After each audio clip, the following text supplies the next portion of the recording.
लक्षण गीतात त्यांनी असे शब्द म्हटले की गाव सब सुजान. सुजान म्हणजे सुजाण लोक. सुजानचा अजून एक दुसरा पण आहे की ते अण्णासाहेब प्रार्थनेकरांचं पण पेन नेहमी बंदिशी विषय अवगत नको त्याला पण एक जाता जाता सांगितलं. गाव सब सुजान काय रागनी सुध कल्याण. पुढे काय म्हटलंय? ओढव संपूर्ण. आता ओढव म्हणजे काय तर आरोहामध्ये असेंडिंग ऑर्डर मध्ये चढत्या भाजणीमध्ये ह्या रागात 5 सूर आहेत. ज्या रागात 5 सूर असतात त्याला ओढव म्हणतात, 6 असतात त्याला शाडव म्हणतात, 7 असतात त्याला 7 सूर असतात हे साधारण सगळ्यांना माहिती आहे. 7 सूर असतात तो संपूर्ण. ओढव संपूर्ण प्रथम प्रहरजान रात्रीच्या पहिल्या प्रहरीला गायला जातो. आपल्याकडे राग अनेक विषय गाण्याच्या रिलेटेड सगळे आजच नाही मी कोंबून सांगणार आहे पण जाता जाता थोडे थोडे आपण आता 5 सूर आहेत मग उरले कुठले नाही आहेत तर आरोहन आरोहान मनी वर्जित म आणि नी हे सूर वर्ज आहेत. आता संगीताला एक विनोद आहे ना सगळ्यांना माहिती असलेला की भूप हा मनीवर्जित राग आहे तसा हा पण थोडासा आरोहातला मनीवर्जितच आहे. आरोहन मनीवर्जित वादी सुरगंधार. आता वादी म्हणजे काय? कुठलंही कुटुंब घेतलं, संस्था घेतली, देश घेतला, राज्य घेतलं, काही घेतलं तरी त्याचा शाळा घेतली त्याचा एक मुख्याध्यापक असतो, वर्ग घेतला आपण वर्ग प्रमुख असतो, उपप्रमुख असतो, मग बाकीचे कार्यकारी असतात आणि काही मुलं वर्गाच्या बाहेर उभी असतात असं पण असतं. तर आता ह्याच्यामध्ये काय आहे? वादी सुरगंधार. वादी म्हणजे रागातला मुख्य सूर. त्या सुराशिवाय तो राग उभा नाही राहू शकत. त्याला महत्व दिल्याशिवाय त्याला डावलून त्या रागामध्ये मी काहीही करू शकत नाही. तर तो कुठला सांगितलाय? गंधार. आता आपण जी ख्यालाची सम घेतली ती कशा सम म्हणजे आता सगळं नाही सांगत पण हो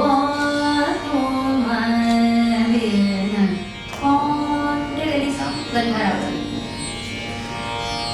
बंदिशी बनवण्याचं कारण हेतू 2 प्रकारचे असू शकतात. पहिला हेतू काय तर त्या रागाची लक्षणं किंवा त्या रागाचं काय म्हणू राग जसा आहे तसा त्या एका कॉम्पोजिशन मध्ये मांडून ठेवणं, रागवाचक गोष्टी सजेस्ट करणं आणि बंदिश ऐकून त्या रागाचा विस्तार करायला गायकाला प्रवृत्त करणं. आणि तो विस्तार कसा पाहिजे? जर बंदिश रागवाचक असेल तर विस्तार रागवाचक होईल. त्याच्यात बंदिशीचा मुख्य उद्देश असतो की रागातल्या लक्षणांनी पुरेपूर ती बांधली गेलेली पाहिजे.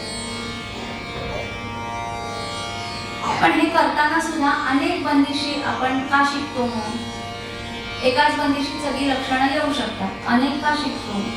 तर परत कलाकाराची काही प्रतिभा असते, त्याला त्या रागात दुसरं काही सुचलेलं असतं जे रागामध्ये बेमालूम चालू शकतं आणि मग त्या बंदिशी त्याच्यात ऍड होत जातात आणि ते रागस्वरूप कालांतराने 100 वर्षापूर्वी जसं असेल त्याच्या अजून 100 वर्षांनी थोडं व्यापक होत जातं.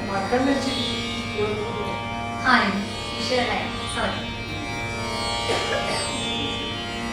शेवटचं वाक्य पूर्ण करते. वादी सुरगंधार.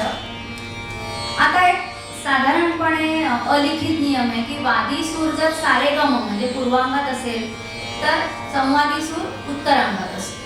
तर ह्या एक सर्वसामान्य नियमाप्रमाणे बऱ्याच पुस्तकांमध्ये ग ध असं दिलेलं आहे वर्णन. म्हणजे ग वादी ध संवादी. पण पुढेच त्यांनी काय म्हटलेलं आहे? दैवत नीत दुर्बल.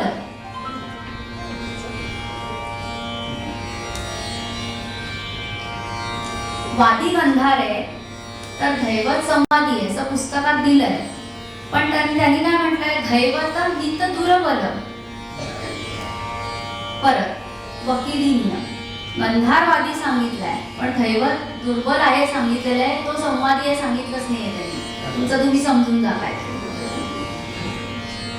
तर त्याला तोडगा पुढे मी सांगणार होते, त्याच्या आधी हे म्हणून दाखवते. आणि कहे चतुर परमान म्हणजे प्रमाण. चतुर हे त्यांचं पेन नेम आहे, चतुर पंडित भातखंडे.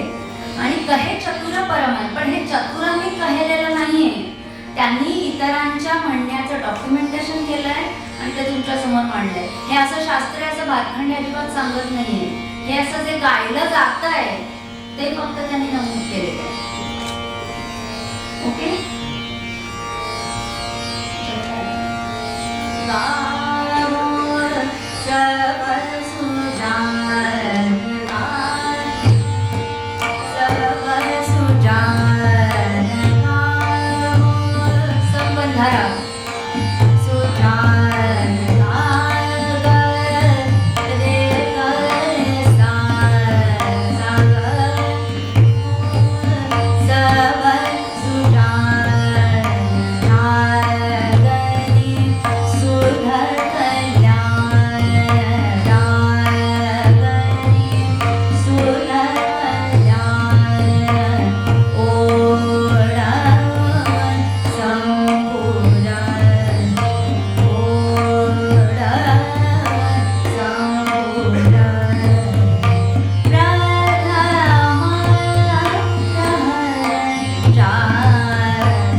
लक्षण गीतातनं त्यांनी शुद्ध कल्याणचं एक छोटा पॅकेट बडा धमाका आहे, त्याचं खरं लक्षण गीताचं काय म्हणू आपण लक्षण आहे.